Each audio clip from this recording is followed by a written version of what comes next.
Assalamu alaikum wa rahmatullahi ta'ala wa barakatuh. Realizing millions of people all around the world, they're just migrating not for the kind of war or weapons, but just for they are leading such kinds of problems for sustaining a great life for them. The cherisher, the nourisher, and the sustainer of this whole world.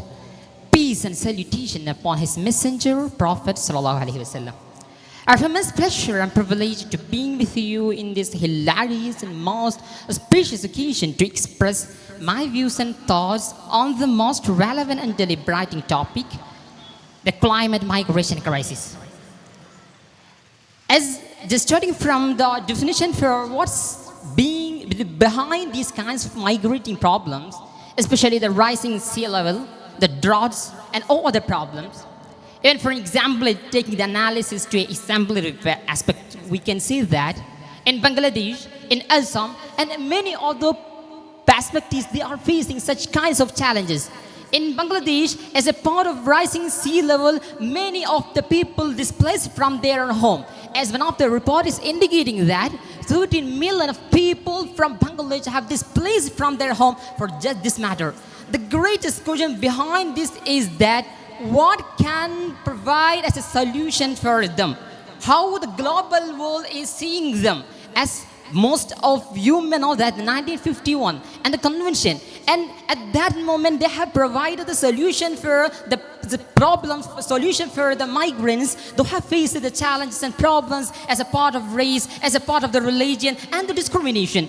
But at that moment they couldn't give a provided solution for the climate migrators. So the necessity of this hour is for the adaptation of a great regulatory method for the solution of these kinds of migrants. Even you know that in some, as most of you know, the current problems regarding the frequent floods, and also as you know that what happening in Madhya Pradesh and Uttar Pradesh, in one of the area which has about more than 13 kilometers, they have faced such kinds of challenges. What's the reason behind this? Is one of the greatest question, and the answer for is that the great problems regarding the river livelihood and others. But who should provide the solution for this? This is one of the other question, and we should say that those who made them polluting, those who are the reason for polluting these countries should provide solution for this. They are the United States. They are the countries like United States. So it's the duty of the countries just like United States to provide solution for them. And also the life of those people are really unequivocally, we can see that the people, those who face challenges regarding the migrating problems, because you know that even there are many migrating and there are greater regulatory methods as for providing solution for them. Even there are many migrants from many other countries, but as they couldn't have a regulatory method even at the time of the war, even at the time of any other challenges, because they are being seen as climate migrants. Even the migrants, we should distinguish in between the regular migrants in the Palestine and all others. It may be accepted by all other countries, but as in this time, as they are saying that you are a climate migrant, you can't be a part of this, and there is no any regulatory method for this globally and all others. So even we are saying the United Nations, they should come forward to providing a solution for this, and also the countries and the global world should try to provide solution and also money and all others for providing a good house, for a good livelihood, and that is the only method for providing solution. So when the storms rise, when the water rise,